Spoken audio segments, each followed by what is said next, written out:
Okay. No, you don't have to mute. Oh, sorry.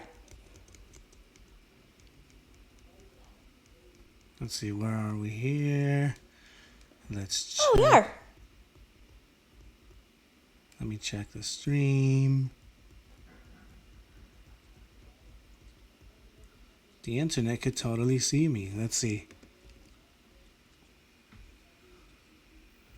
Yeah, it's going good. Yep. Alright, let's unmute that now. Cool. Alright.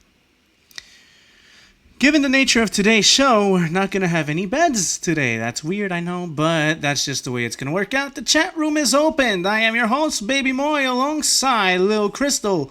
This is ENTHooligins. I am editing manager and also the boss. She is... let me stop. This isn't WWE where we hand out slips and tell people what and who they are and what to be and what to do and who to be. And anyways. Yeah. As I was saying, this is no beds, huh? No, not at all. We don't have no Vince up in this podcast. Oh, okay. Yeah, no, that just doesn't exist. Ah. Yeah. I see. Yes. All right. All right, we're good. Yeah, we're good. You sure? Yes. All right, the chat is open. Let me send a what's up to everybody. What's up? There we go. There's the first what's up. Everything is good. We're going to be discussing sound and how important it is in wrestling. We're going to be talking about David Benoit, Brock Lesnar, Triple H's comments on AEW versus NXT, and so much more here on ENTHooligins. That's what we do, man. That's what right. we do. Yes. And guess what? What's up? Well, we had to kind of change the name of this show. Oh? Yeah, because Between the Ropes is already taken, and I don't want to get a lawsuit. Oh, no. Yeah. Oh, and I like the title. Yeah, so we're calling this the RampWay now. The RampWay? Yeah. Okay. If you don't like it, too bad. I like it. That's all that matters. Can I take that up with management? I am management. Oh, so I can't take it up with you? But anyway, folks, if you want to comment down below, go ahead. If you want to chat us, go ahead. Our YouTube link is listed down below right there. You could see it, I'm sure you can. And if you're using a screen reader, you could hear it, I'm sure you can. And there's a bunch of other information there. We have our Spotify link there. We have our Apple Podcast link there. If you want to catch us on VOD or on demand, could you even call it VOD since those are sound applications? But anyway, we also have Anchor. We got Google. Well, Google is still in the works, though, because we have approval, but they are working on a new system. So once that gets going, we will officially be on Google as well. So yeah, like I said, Anchor, that's another platform you guys could catch us on if you don't happen to catch the live stream here on YouTube. We are also on the Twitter. We are on the Facebook. Yes. And my personal Twitter is on there as well if you want to bother me, if you want to say something nice, if you want to say something mean, if you want to get into a Twitter war with me, go ahead. You'll be sorry, but go ahead. SoundCloud links are also listed down below right there, provided for you. You could listen to my music and you could listen to our other colleague Ness's music. Big shout out to you, by the way. And also, my Mixer page is linked down below where you can watch some of my gameplays. So you want to subscribe to that too. Any shout-outs? Wow. Yeah. Shout out to everybody. Shout out to our colleagues, Ness and... What do you call her? I don't want to mispronounce her name. Boogie Bugs. Okay. Shout out to you. Let's see, who else am I missing? Oh, Anthony, Joe, Tony, Chris, Charlene and Jeff. Yep. No, I'm missing a lot of people, right? Yeah, you are. Who am I missing? Anyway, yeah, shout out to my mom, shout out to my dad, and everybody else. That's how we do it here. Thanks to our new subscribers. Okay. Thanks to our subscribers that have been here from day one or day whatever. And thank you to subscribers to be. If you haven't subscribed, please give us that shout out. Hit that bell, hit all notifications. That way you know always what's going on here with us. A big shout out to Joe Cronin. What's up, Joe? How you doing, buddy? Thank you so much for taking my call last night and for always taking my calls whenever I call in to your show. I can't wait for tonight's show. Not only NXT, but your show, Mr. Joe Cronin. Doing big things, doing good things, man. Give him a listen. You'll enjoy it. He's a little bit out there, and listen, if you're not into that whole satire, then it's not for you. Hey, Joe Cronin, the character, is an awesome, awesome person, man. I love him. He treats me well. He's one of a kind, if I could say so myself. So, big up to you, Joe Cronin. And shout outs to JD. What's that? You put Joe Cronin and JD in the same sentence. No, I waited till you were done. It was a follow-up. Yes. What's up, Austin? How you doing, brother? Thank you for tuning in. As you noticed, there are no beds on today's podcast, given the nature of today's podcast. So, I will keep saying podcast in the same sentence. I will repeat it. That was number 3, because this is a podcast where we do this on this particular podcast. That was 5 times, 5 times, 5 times, 5 times, 5 times. Little plug there for Booker T. I see. And it's good. That's how you say That's it. right. Right? Yes. So with all the shout outs and all of the business stuff out of the way, let's get this show underway. So, I'm going to ask you this question. Sure. How important is sound in wrestling? And to further that, what exactly is sound in wrestling? What does that mean? Sound is many different things when you're talking about wrestling. Sound is the ring. The ring. Sound is the wrestlers trash talking or talking. Well, yeah, trash talking. Sound is live crowd reaction as well, which is huge at live events. Sound is, well, I was going to say commentating, but that's that's different, isn't it? Same thing. Yeah. Yeah. That is sound. And you forgot the other part of the question. How important is it? Yes.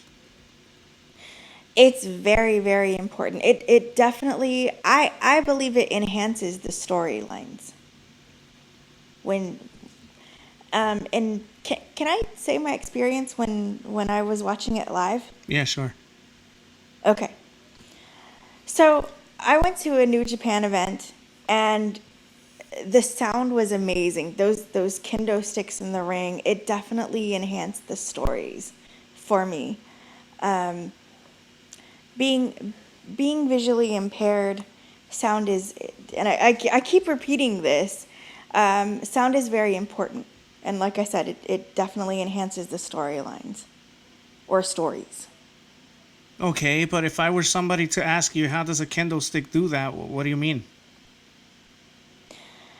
Well, when someone hits you with the kendo stick, you can feel that in the audience. Just okay, but what's that the got to do with the loudness of story? I'm still going to ask you. I'm that guy that doesn't understand, so I'm asking you. okay. Well, okay. So say you're in the ring with someone. Yeah. And you want to enhance whatever storyline you're in, so you grab a kendo stick. And this kendo stick, you start hitting this person, say, for example, on the back with it. and it's very, very quiet. The crowd is very quiet. No, why are they quiet? Why are they quiet? They're quiet because they want to hear the kendo stick hitting somebody's back. Uh-huh. Go on. So they're very quiet. Mm-hmm. They're so quiet you can hear a pin drop. Mm. Then all of a sudden, out of nowhere, you hear this. Ooh, that was good. What'd you do that with? That was a kendo stick. Oh. And what happens as a cause of that? Oh my gosh! That was a kendo stick! What? The crowd goes nuts. Hmm. And they respond. Just the way whoever was in the ring intended them to respond. What were some other artifacts that you mentioned when talking about sound and the importance of it in wrestling? Let's see. I talked about the kendo stick. Oh! One of my personal favorites. Chops. You didn't bring that up in your original list. You mentioned the ring, you mentioned commentary. Yes, I did. And you haven't even talked about that. No, I haven't. So, commentary. When you're watching an event on TV and you want to know what's going on, commentary is a big part of wrestling. Yes, it is. Because they're supposed to tell you what's going on in the ring. What's that mean? What that means is, say, for example, there's a wrestler in the ring. There's two wrestlers in the ring, and the commentary team is talking about, Batista just punched, I don't know, Rey Mysterio in the face. Oh my gosh! No, you're missing my point. What just happened? You're missing my point. Okay, what's your point? I asked you, what do you mean? What do I mean in commentary? Well, you emphasized it so much. What do you mean? Well, like I said, they're supposed to tell you what's going on in the ring. Why do you say that? Well, I could say that's their job. Okay, but where are you going with this? Okay, this is where I'm going with this. Being someone who cannot see, yeah, I need to know what's in the ring. I cannot just go by what a crowd is reacting to. Okay, but why do you emphasize it so much? Besides not being able to see what's going on in the ring. Well, it sounds like you're disgruntled with somebody. Disgruntled with someone? Yes. Or someone. Yeah, I'm disgruntled with someone. Okay, go ahead. I'm disgruntled with WWE's commentary. Okay, well, that's what I wanted you to say. You didn't need to bring me around the rosy and around the roller coaster, you know. But go ahead. I like this. Let me tell you why I'm disgruntled with WWE's commentary. Go ahead. Take the floor. All right. You're watching TV, right? You're watching TV. And this match is going on, and it's really good, right? And you're into it, and all of a sudden, I don't know, Corey Graves says something about, look at Carmella. I don't know, I just thought I'd throw her in there. Carmella, I figured. Go ahead. Look at Carmella, or look at, what's her name? That other one. Just go. Just make your point. Anyways, look at Carmella. Look what she's doing. She's in the, she's on top of the ropes. Well, nobody cares about that. And say there's other two women that are in the ring. Wait, right? how would nobody care about that? You're totally contradicting yourself. Okay. So say Carmella is out there and she's going to distract someone. Well, you're supposed to call that. You just made a case for Corey Graves calling that. I did. You're right. Okay, that was wrong. Okay. So, say that there are two people in the ring, Yeah. like I said. Uh-huh. And the commentators are supposed to be calling a match. Well, they go, and WWE is really famous for this, they go into a story while this match is going on. And what I mean by a story is, say, I don't know, Baron Corbin's fighting somebody in the ring. Yeah, so Baron Corbin is fighting somebody in the ring. Yeah, Baron Corbin is fighting somebody in the ring. And they go back to last week. Oh, Baron Corbin was fighting so-and-so in the ring. And they're not even calling the match. This match that's going on right now. Okay, but what if what happened last week is relevant to this week? Well, that's fine. Okay, so again, you're not making your point. Okay, you're right. I'm not. Go ahead, make your point. Oh my gosh, and I'm trying. And I'm having a lot of fun here. I see this. You're putting me totally on the spot, and now I'm nervous. Go ahead. Thanks a lot. Okay. We should call this podcast Molding a Mark. What the hell? Go ahead. Well, should I be insulted by that? No, go ahead. Oh, okay. I'm playing the heel right now, damn it. I forgot where I was going with this now. Now you forgot where you were going with this. Yes. Do I need to recap? No. Go ahead. She's nervous, folks. Now I'm nervous. Thanks a lot. I really appreciate this. Go ahead. Okay.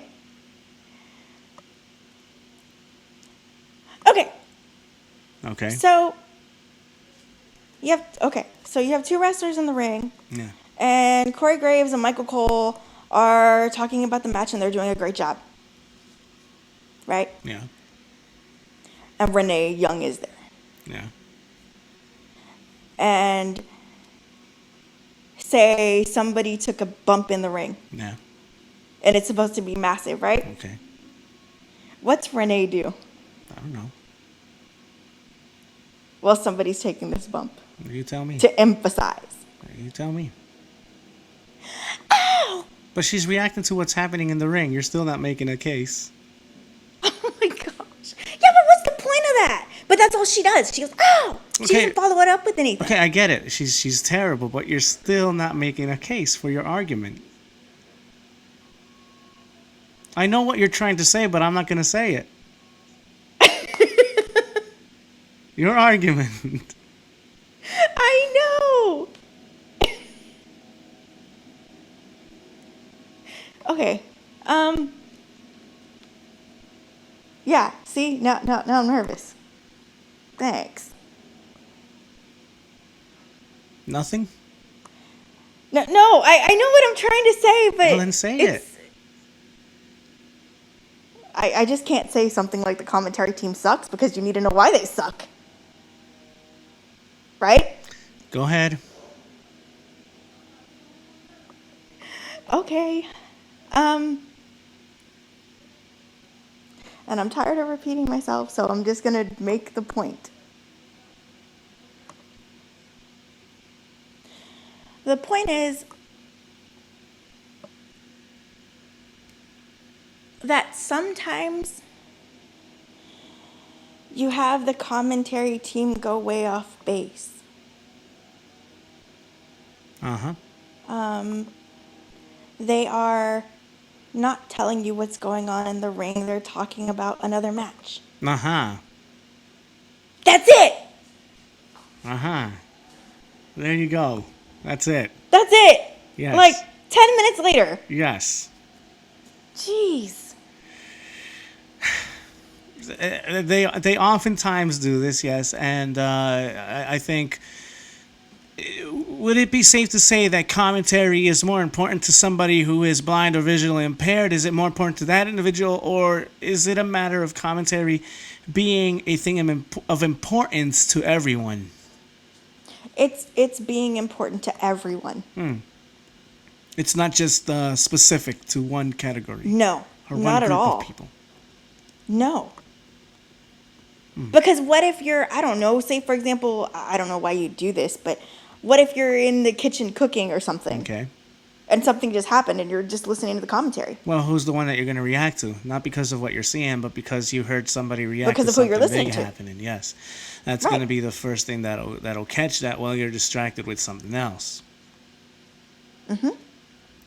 What else does commentary Correct. do for wrestling? What else does it do? It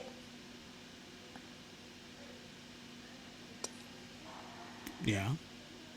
Okay. I don't like that air. I'm thinking. I know. Okay. I'm thinking about JR.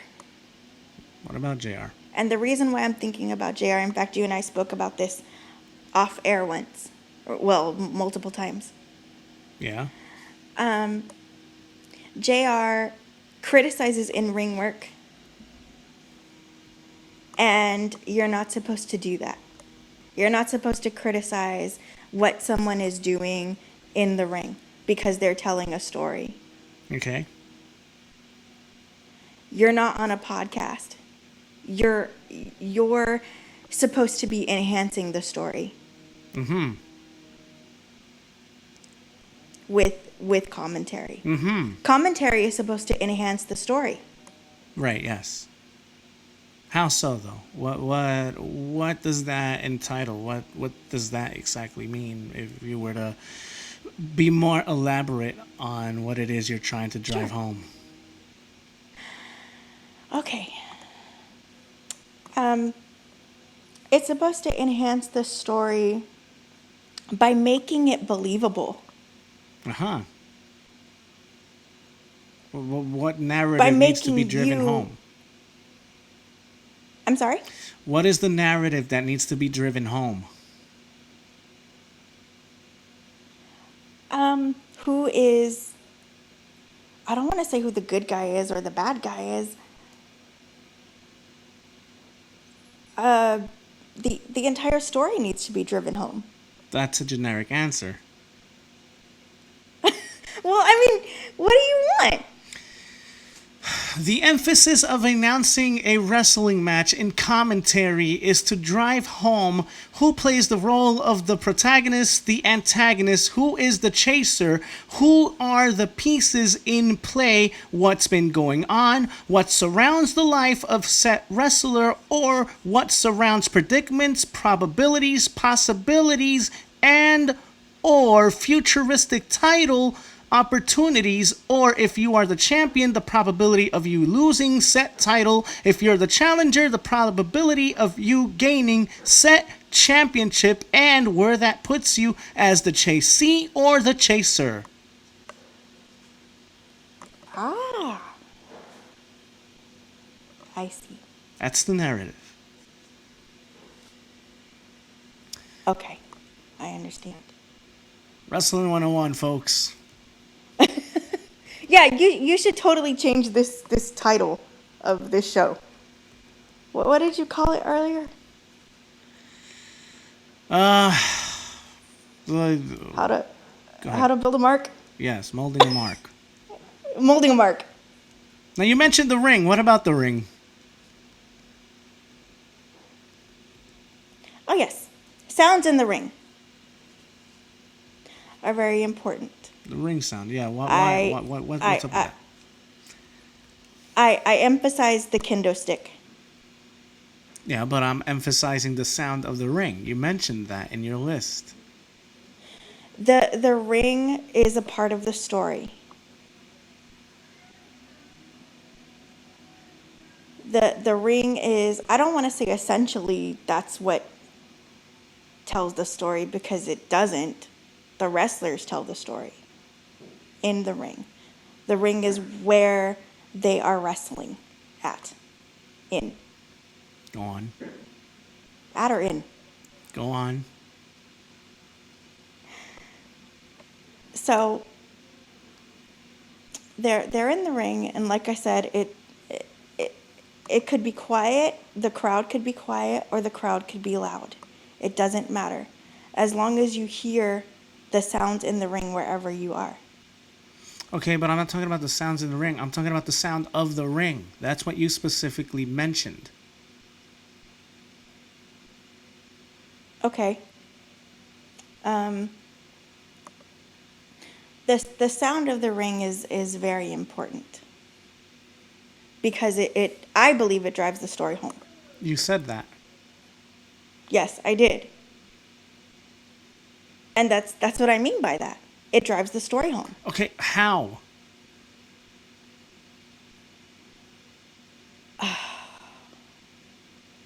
Wow. I guess I never thought of that, Okay. to be honest with you. I never sat back and thought, how does the ring impact There. the story? What? How does it impact the story? Say it again. How does it impact There. the story? You're not listening to yourself. Say it again.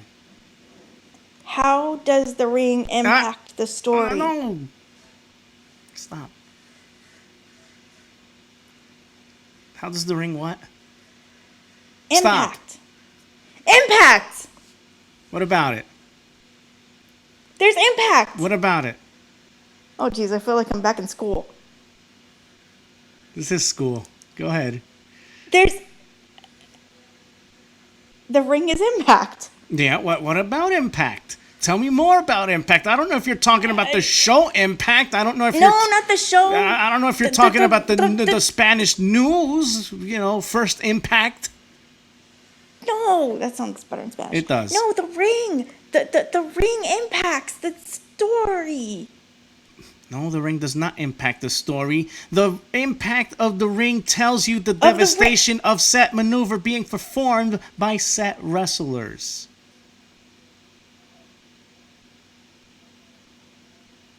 I see. This is building a mark. It really is.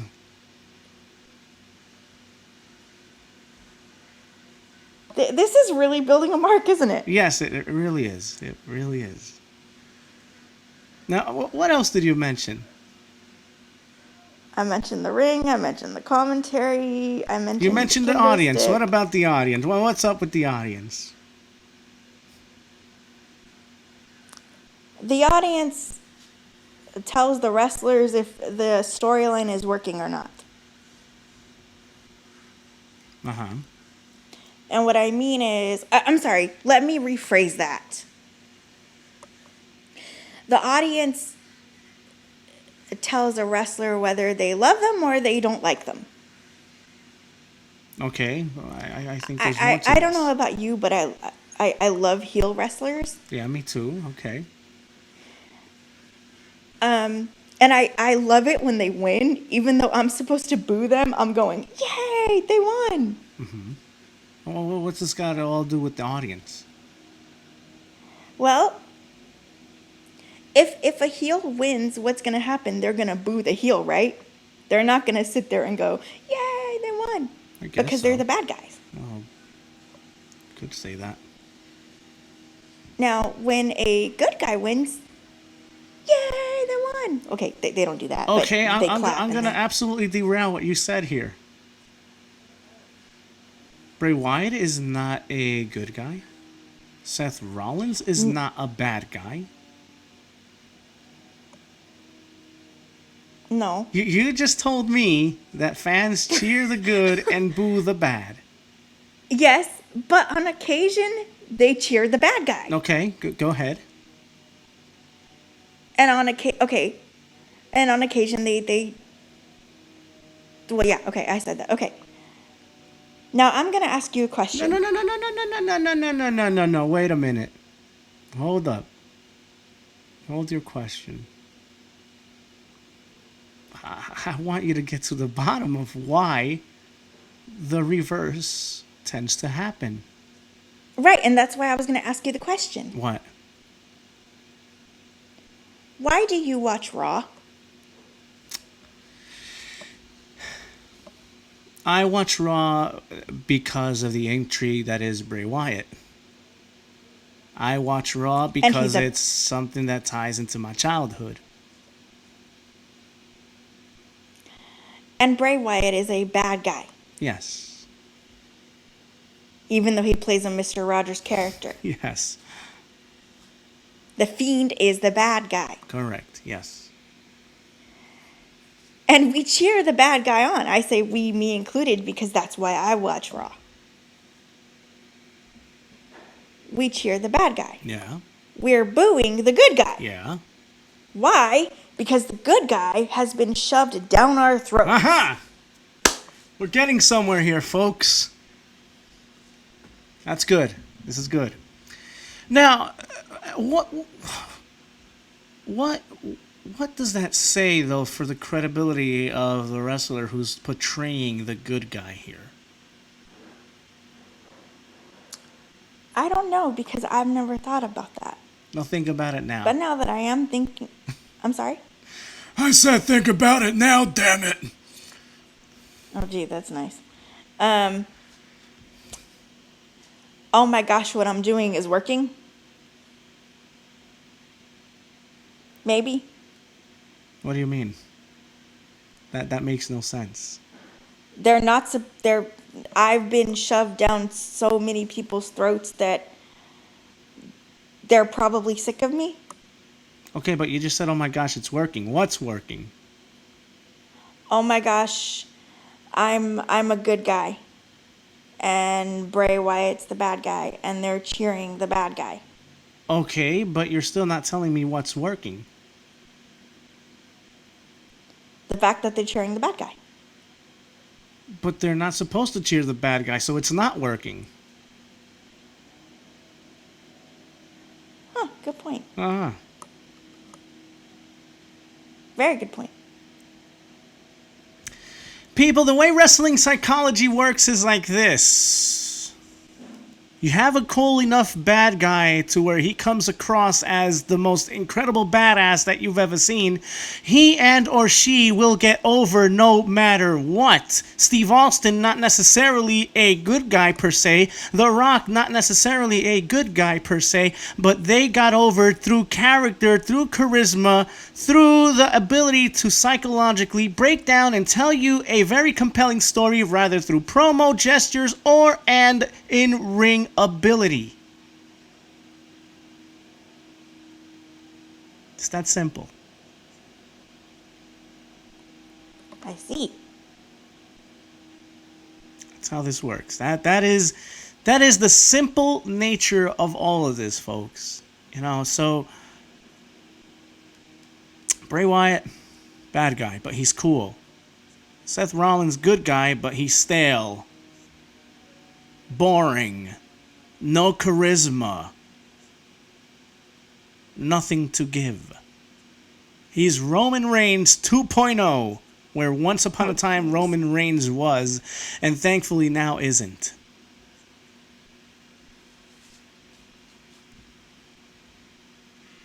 So yes, the impact of the ring, going back to that, helps to tell and describe the amount of pain that a character could be in, how devastating that move is, because without that impact, without hearing that boom, whether on TV or if you're there live, you're still going to react to it given the visual nature of it, but you won't react as much if it doesn't have the thunder behind it. What's lightning without thunder? Oh, it's just a flash. What's thunder with the lightning? Holy crap! Yep. It's that simple. And I really feel like I'm in school. anyway, anything else to say on sound? No. You? None at all. Anyway, let's move on Okay. to the news. Oh, yes. Triple H comments on AEW versus NXT, says that the real winners are the fans. Says that it's all about NXT and AEW giving their absolute best, and there's nothing wrong with necessarily tweeting or touting after you've put on what you feel a successful show, if afterwards you tout or tweet along the lines of follow that. What I want to focus on first is the fact that Triple H has said that the real winners are the fans. He comes across as somebody to me who gets it, who understands it, who isn't out of touch, Mr. VKM. Yes, and he's very out of touch. That's for sure. Vince is. Triple H is not. And I think that's really, really great about NXT, that it's for the fans. Not the WWE universe. Go on. It's for us, the fans. Wait, can I call myself that? Elaborate. Come on. Okay. It's, like I said, it's for the fans. So what that means is it's what we want. He's listening to us. That's what I meant by that when I said it's for the fans. Finally, someone that's listening to us and what we want. Uh-huh. That's all you got? Yep. Wow. Anyway, folks, Triple H is somebody who finally, I mean, it's fresh air in a sense. He gets it. He understands it. He absolutely knows what he's talking about when he's conducted interviews. You know, he doesn't come across as somebody who is just talking a bunch of hot garbage.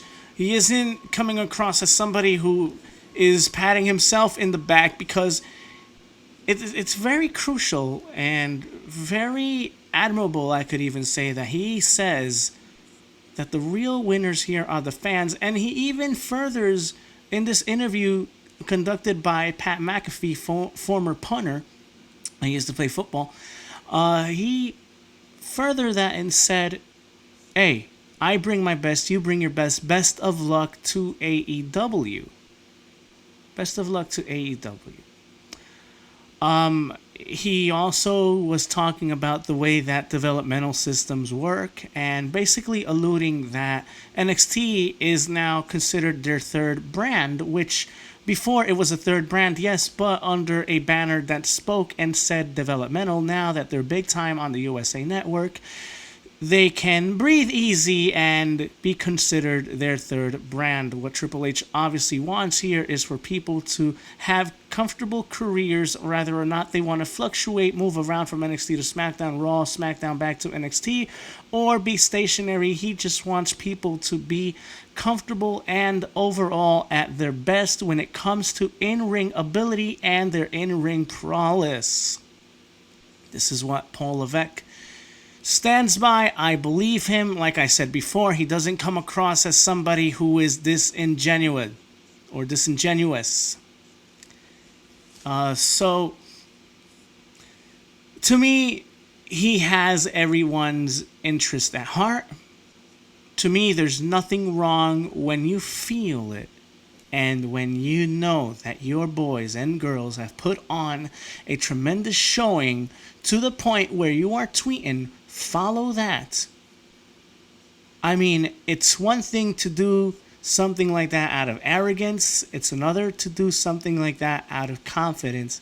And Triple H, again, comes across as somebody who has confidence. Not only confidence, but it is very refreshing to see someone under the WWE umbrella with a sub-brand that is NXT. It's refreshing to see someone who has and puts their trust in their talent, because after all, why are we grooming these men and women?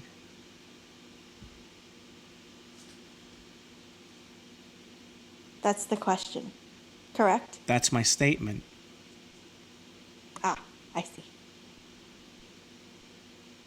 Well, yeah, baby Moore, I agree with what you're saying because, well, the fact of the matter is wrestling has been at such a stalemate. It's been boring over there and the other, when you talk about the quote-unquote main brands. I mean, we have AEW, but strictly focusing on WWE, Raw and SmackDown, yes, they need that kick in the ass, and possibly NXT could be the ones who catapult those two to put their act together for the writing team to shape up and possibly follow suit. Oh, thank you very much, Crystal, for your answer. You're welcome. Yes. On to some other news. Who has the better match card coming up next week? Oh, can I answer that? Oh, yeah, go ahead. NXT does. Why is that? Because I want to see Shayna Baszler Uh-huh. in the women's match. Uh-huh. I think of the year, even though it hasn't happened yet. What do you mean exactly? I don't know. I just have a feeling it's going to be the match of the year. I don't know why. No, nothing's... No, nothing's gonna... No, absolutely not. No. Nothing is going to touch what Volta did with Tyler Bate. Nothing. Tyler Bate? Nothing. No? Nothing. You don't, no, you really don't? No. But the year's not over yet, though. No. The year's not over yet. Not happening. Not I just want you to go, no. Not happening. Not happening. No. Shall I pull up the match card? Yeah, sure. Or no? Okay. I'm going to look it up right now. I'm going to mute myself while I do this. Hey Ness, if you're listening, if you want to jump in real quick and keep me company while she looks at the match card, you are free to do so, even if it's on your iDevice. Please jump in immediately. She's looking for the match card, ladies and gentlemen. What an extravaganza we have for you. It looks like her device is giving her a little bit of trouble right now. She's fumbling up. She just stumbled on one of the letters that she's trying to type in. Now she's trying to type in W. Oh, she missed the W and wrote an E instead. And the E start jumping on her phone. She's deleting that E. Now she's typing AEW. Now she finally got it right. She reversed the E and the W. But now, like I said, she got it in order. Now she's typing in the words NXT. She got that one right 100%. She presses the enter button. The page now starts to display the match card for next Wednesday's extravaganzas going on head-to-head. AEW taking on NXT. What a showing that's going to be Wednesday night at 8 p.m., ladies and gentlemen. We're going to see extravagant matches. We're going to see Shayna Baszler in action defending her title against Candice LeRae. We're also going to see a number one contenders matches tonight, but we're going to see the champion, Mr. Adam Cole, taking on the winner of Matt Riddle and Killian Dane. That's going to be awesome as well. And we have another tag team match on course. And over on the AEW side of things, we are going to have Cody Rhodes taking on Sammy Guevara, an appearance by Jon Moxley. And alongside with that, we're also going to have the first ever AEW Women's Champion crowned between Nyla Rose and I forget her name. Holy crap, that is bad. But either way, that should be a good match too. And we have Chris Jericho teaming up with two mystery partners. I'm hoping it's the Motor City Machine Guns taking on the team of the Elites. And we have an MJF appearance as well. I'm definitely going to watch that. It's going to be super. Where's Ness? No Ness. And I'm going to keep talking. I just went down some of the card. I might have missed something, so she's looking for the card anyways, because whatever I missed, I'm sure she's going to recap that for you guys. Let me check the chat room, see what's going on.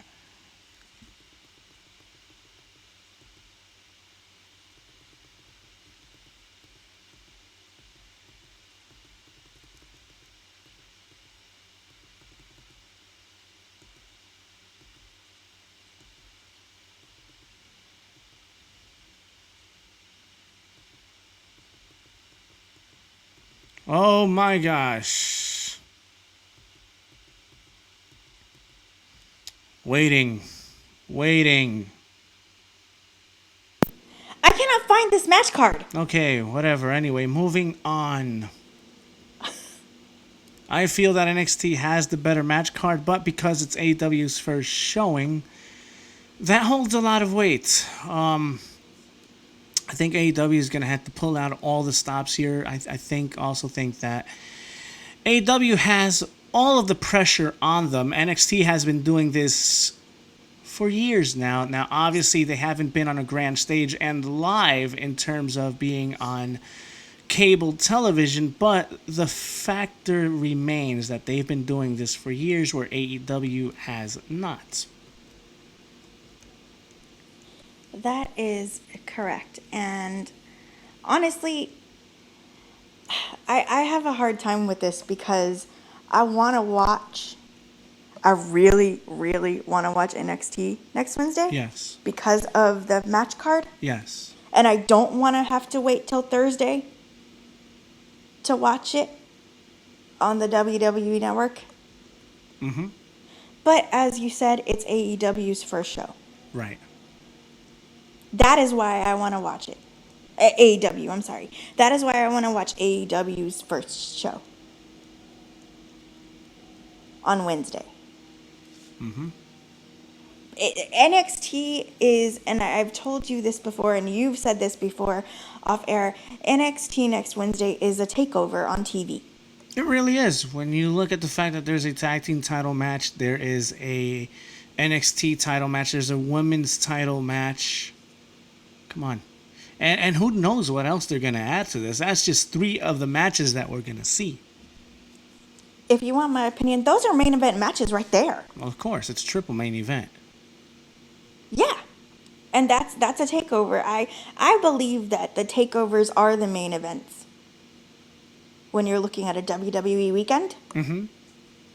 Well, yeah, that's a great point because everybody is left after those events have aired. Everybody is over there saying, man, this is going to blow WrestleMania away. WrestleMania's got nothing on this. SummerSlam will have nothing on this. MITB is going to have nothing on this. You know, all the big pay-per-views, Royal Rumble, Survivor Series, they ain't going to have nothing on TakeOver. Did you realize what you just said about your favorite pay-per-view? Yes, I did. Okay.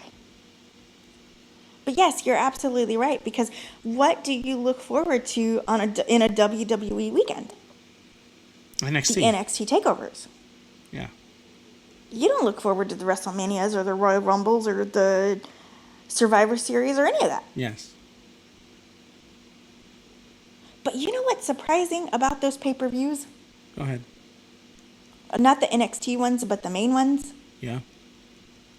They're better than what they have. They're better than what's on the USA Network.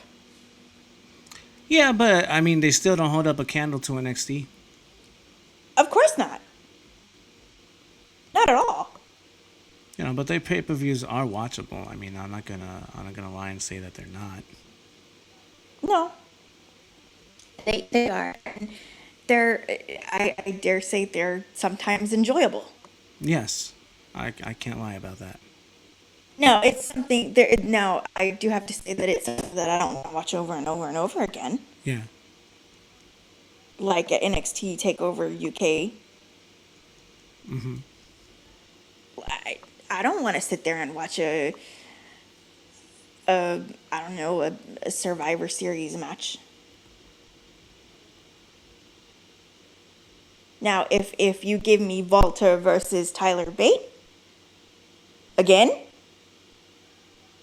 and you say you give me the choice, sit here and watch this, or sit here and watch Brock Lesnar beat Seth Rollins, Go on. hands down, I'm gonna watch Walter versus Tyler Bate. Yeah. Speaking of Tyler Bate, he's what 180, give or take. What's his weight? 180. Yep.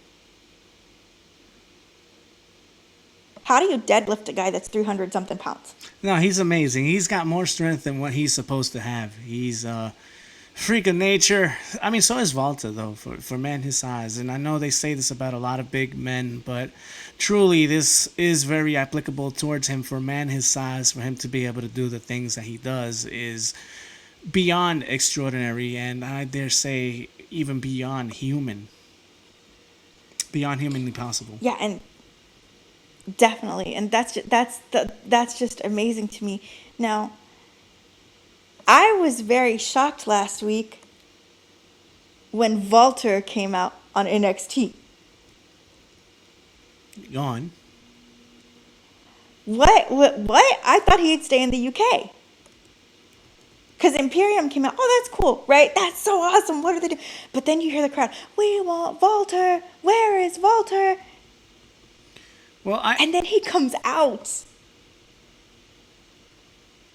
Go ahead. I hope they elaborate tonight more on why Imperium is there, though. I mean, I would like to see that. There's no rumors going around about why they're there? No, I mean from a story perspective. Yeah. That's what I mean. There's no rumors going around. No. I don't know. Everyone is pretty much out of the loop in regards to why he's or why his faction is involved with NXT, regular NXT. Okay. I can't wait. I'm super excited. Oops, I can't wait for NXT tonight. Just in general, I can't wait for NXT tonight. Well, what I really can't wait for is next week when everything truly and really does begin, because that's when the Wednesday Night Wars are going to commence, and we're going to see the best out of AEW and the best from NXT. Yes, we are now. You experienced the Monday Night Wars. Yes. Does that bring back some kind of nostalgia for you? What do you mean exactly? Well, you experienced Monday Night Wars. Now that you found out about AEW and NXT, are you thinking, oh my gosh, this is going to be just like watching Monday Night Wars? Except on a different day? On a different scale, on a different day. I feel, though, that it's going to be on, I dare say, on a much grander scale. And I don't mean in terms of wrestling's popularity. I mean in terms of the quality of wrestling that we're going to watch from both those companies. Mm-hmm. You know, the fact that they're gonna both obviously look to one up each other. And I'm not saying that WCW and WWF at the time didn't do that, because they obviously did. There's a reason why Nitro beat Raw 83 weeks in a row. However, that said, I feel that because AEW, at least right now, it seems like they're well organized. They have a goal in mind. So it seems to just by organization alone, it's going to be a completely different beast. It's a completely different war, if you want to title it that, and in comparison to what we had when it was WCW versus WWF at the time. I see. What do you think of JR's comments when he said that he doesn't think that this is a war? They're all saying that. I do not believe that. Look, when you're NXT and you're taking subtle shots at AEW and you're calling yourself the true alternative, when you're Cody and you're taking... I think out of Triple H and Cody, though, given Triple H's subtlety, given Triple H's nature... And I get it. It partially has to do with the fact that you're under WWE, so that really is a great safeguard to have. But AEW and Cody Rhodes, they say we're not necessarily looking to jab or do this to WWE. we're just looking to be ourselves. But then you go ahead and you're making fun of the 24/7 championship, which, okay, I get it. I make fun of that too. But when you go ahead and you smash a throne that's similar to the one that Triple H sits on, when you do that with a hammer, nevertheless, when you when you just take frequent shots both verbally and physically at WWE, when you say, Cody, that you don't believe in shock factor, but then again you end up with 12 staples to the head, you have Janela and that horrific spot with the thumbtacks in the feet. To me, that's shock factor. And it's totally going against what you said you, A, don't believe in, and B, when you say you're not going to jab and poke the bear as much, that's exactly what you're doing. So now you have Wednesday coming up next week, and NXT has totally defecated all over your card. Yes, and AEW, in fact, you and I spoke about this off air. AEW did not plan for NXT to come in and do this. Right. But they thought, oh, we'll just have two, Monday nights and whatever it is, Friday nights to contend with. Right. No, but and go ahead. And it's fine. And also, is AEW really the alternative when you think about it and you sit there and you ponder it? It absolutely is. To the main roster, it absolutely is. Is it a main alternative to NXT? Absolutely not, because the demographic and the type of wrestling audience that NXT caters to is the same audience that AEW caters to as well. Yes, and the simple answer, if you want to, I guess, call it that, is NXT did it first. Yeah, absolutely. And in this situation, you can apply, but we did it first. Absolutely. Yeah, most definitely. And I've never experienced the Monday Night Wars. I've watched it on WWE, but that's... You're going to be in the moment. Watching it... Yeah, thank you. Watching it and experiencing it is going to be two totally different things. Right. Yeah, so. I mean, I'm really psyched for people who didn't have the ability to watch this. They're now going to have their opportunity to have their own Monday Night War. Only thing is, it's going to be on a Wednesday, but hey, whatever, right? It's a win-win for everybody, like Triple H says. For me, obviously, the Monday Night Wars are going to be more special, and I'm going to regard that higher because it's what I first, number one, experienced in terms of there being a wrestling war. Am I devaluing this? Absolutely not. This is going to be special to those first-timers. For me, it's still going to be special because after a long time, 18 years, that to be exact, 18 years and change, after that long period of time where WWE hasn't been subsequently threatened, now it is, and now we have a war. I don't care what anyone says.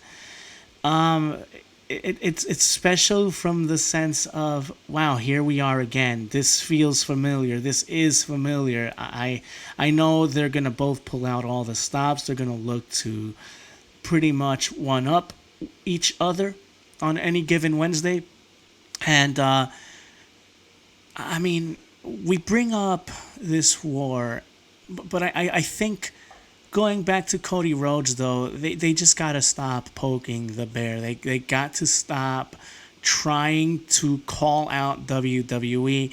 Basically, all you need to do is be yourselves and put on the most tremendous show that you know you can, that you have at your disposal, that I know you have the ability to do, especially when you have a tag team division such as the one that you have in AEW, which I've deemed the best tag team division in all of wrestling in all the world. Yeah, because, I mean, you got the Young Bucks, right? You got the Lucha Bros. You have, they're not LAX now, Pride and Powerful? Yes, Pride and Powerful, correct. Is that what they're calling Ding, themselves ding, now? Ding, ding, ding, yes.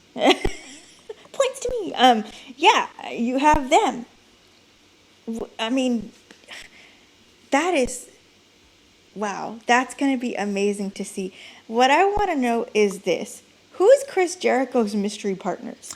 Like I said, if it's gonna be somebody that, or if it's two individuals who've already been revealed and announced to us, that's not special at all. I'm sorry. It needs to be people that we yet to know have signed with AEW. Yeah, I completely agree with that. Because, like you said, if somebody comes out, if I don't know, a team comes out and we've already seen them, oh, that's who it was? I was under the impression that it was going to be Proud and Powerful, but that went out the window at All Out. Yes, Out the window it at All did. Out. Wow.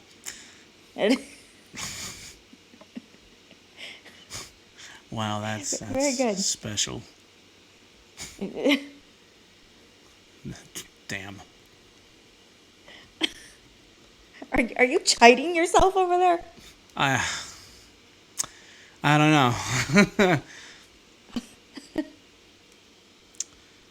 And for those people that are like totally, I don't know, NXT fans or totally AEW fans, don't criticize people who watch both. Don't do that. Go on. Just be in the moment. Enjoy this for what it is. And what it is great wrestling. It absolutely is, yes. On both parties, I guess. It's great wrestling. Just enjoy it. What do you feel AEW could do, though, when going head-to-head against NXT next Wednesday?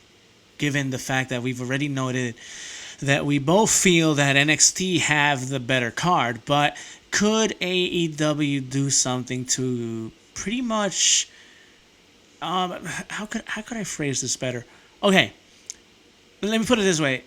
Does the AEW card have a potential to be a sleeper? In other words, is it one of those situations where we look at that card and say, man, it's certainly not better than NXT's, but then it ends up blowing everyone's expectations out of the water and actually becomes a better showing than what NXT put on next week? I think so, because when you look at this on paper, it like we said, NXT has the better card. They're going to totally have to just I don't know what they can do. Create really, really, really awesome storylines. Well, AEW has the upper hand in storyline creation, I feel. And I also think that AEW has the upper hand when it comes to their superstar creation ability. When you have somebody who's already established, like a Chris Jericho, when you have somebody like Moxley, when you have somebody like MJF, who's an up-and-coming prospect, I think that those are three characters right there that NXT is absolutely going to have to compete with.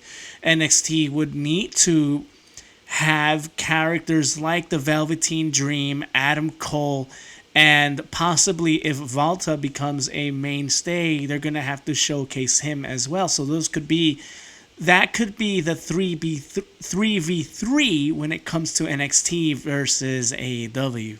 In terms of, in regards to superstardom. Wow, I completely agree with that. And also, you have Chris Jericho. Chris Jericho is a huge name. And so people are going to be tuning in to see Chris Jericho. Yes.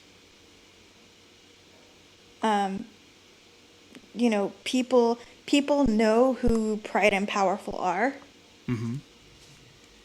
So they're going to be tuning in to see them. Now, I'm not saying that they'll be there next week because I don't know. But I'm just saying in general. Mm-hmm. People know who they are.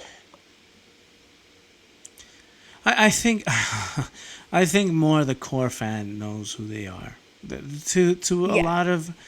Because you got to remember, the casual fan, when it comes to AEW, they only know Moxley, Jericho, Sean Spears. They know Pac. Who's another person that they could absolutely build on. I mean, he's such a credible heel is Pac. So they know him. MJF is obviously somebody that I feel that a casual fan will and can warm up to. Yeah, I completely agree, because he's so good at being a heel. He really is. That's all you got? And I can't wait to see where they take him. That's all you got. He's so good at being a heel.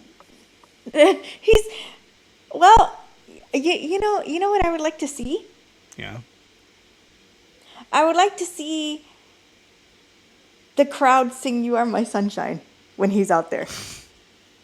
For people who don't know, MJF was on the Rosie O'Donnell show back in the 90s, and he wanted to be a singing wrestler. So Rosie O'Donnell had asked him to sing, and so he sang "You Are My Sunshine." What'd you think of that performance? I thought it was funny. The youngest heel to ever take part in wrestling, ladies and gentlemen, MJF. He's going to be a star. He's money. Yes, he was 5 at the time, wasn't he? Yeah, he was 5. Yeah. Yes. So on to some other news. Fox is looking at you, Mr. Brock Lesnar, and they want you to basically earn your paycheck. They want you there on a constant. If they are to give you the belt, which I'm assuming they will when you beat Kofi Kingston next Friday, I believe that WWE has met their maker when it comes to dealing with Fox executives. So Brock can't sit at home on his farm all day anymore. No, Brock cannot afford to do that. No, because you got to remember how much money Fox is investing on SmackDown. Yeah, it's in the millions. Billion. Wow. Wow. So he can't sit there and do F5s all the time. What are you talking about? That has nothing to do with him sitting at home. They just want him to show up. To show up. And yeah, I forgot where I was going with this. 1 second. Yeah. Oh yeah. It's about time that he's going to earn his paycheck. Hopefully he'll earn his paycheck. And they will make him be a part of, I guess, more storylines. Yeah, Yes. Go on. It's about time they're going to do that. And that's all I have for that.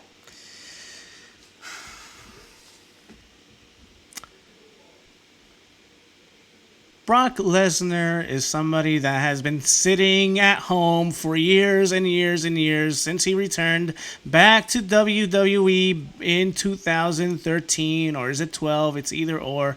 I don't recall, but it's close to those dates those years that I just mentioned.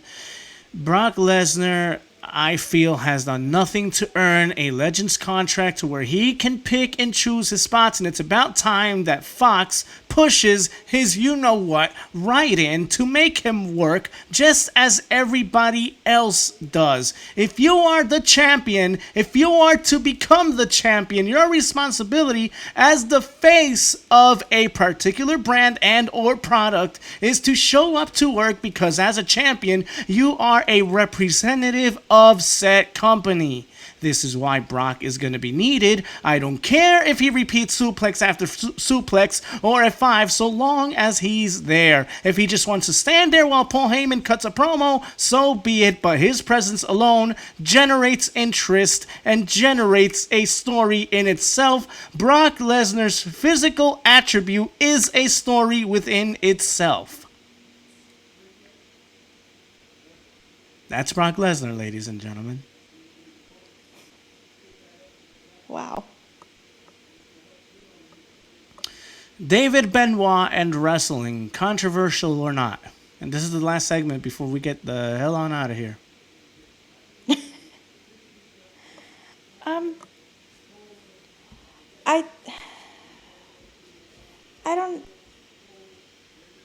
I think that it is simply because, and I don't like to say this, and I've never seen him wrestle. I'm sure he's talented because WWE and AEW is looking at him. But he shouldn't be remembered as Chris Benoit's son. David Benoit has every right to build his own legacy detached from his father. Yes, he's always going to have that attachment to Benoit, be it that that's his son. However, David Benoit and Chris Benoit are two different people. Yes, the family tie, as I said, and I will repeat, does exist, but give him the chance to create, build his own name, build his own brand, establish his own legacy, have his own body of work. Let him wrestle. The name, his lineage should not influence his future. Yes, what Benoit did is terrible. Yes, in retrospect, Benoit does not deserve to be in the Hall of Fame because in the back of everyone's mind, but he did, that's always going to be looming. However, the cloud does not need to loom over the head of David Benoit. Let him work. Yeah. The fact that he is close to Chris Jericho is a plus. Yes, it is. Let him build his own legacy and let him wrestle. Let him do what he loves. Don't let that shadow of his dad and what his dad did, because you know what? He's not his dad. He's his own person. I just said that. You know what I mean? Yeah, he's his own person. And like I said, what am I trying to say? Don't let what Chris Benoit shadow what David Benoit is. Come again? Don't let what Chris Benoit did. What am I trying to say? Don't let what Chris Benoit did not shadow. What's the word that I'm looking for?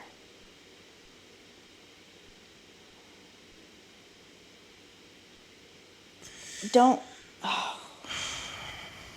Jeez, this is painful. Never mind. Anyway, usher us out. Okay. Thank you for listening to us at ENTHooligins. Thank you for our subscribers, and shout outs to John and Austin and everyone else. Be sure to follow us on Facebook, follow Baby Moy on Twitter, and the links are down below in the description.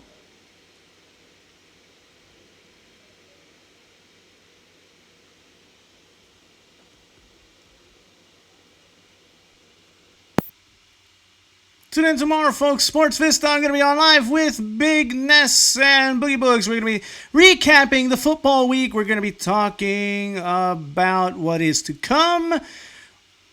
Week number 4. 4 coming at ya. And Ness is going to sing Down by the Bay. You don't want to miss that performance. I'm Baby Moisture Little Crystal. We are ENTHooligins, the entertainment hub for all. I'm out of here, leaving you with a God bless. Put God number one in everything that you do. And if that's not your thing, still positive vibes your way. We love all. I'll leave you with a resounding see ya. God bless.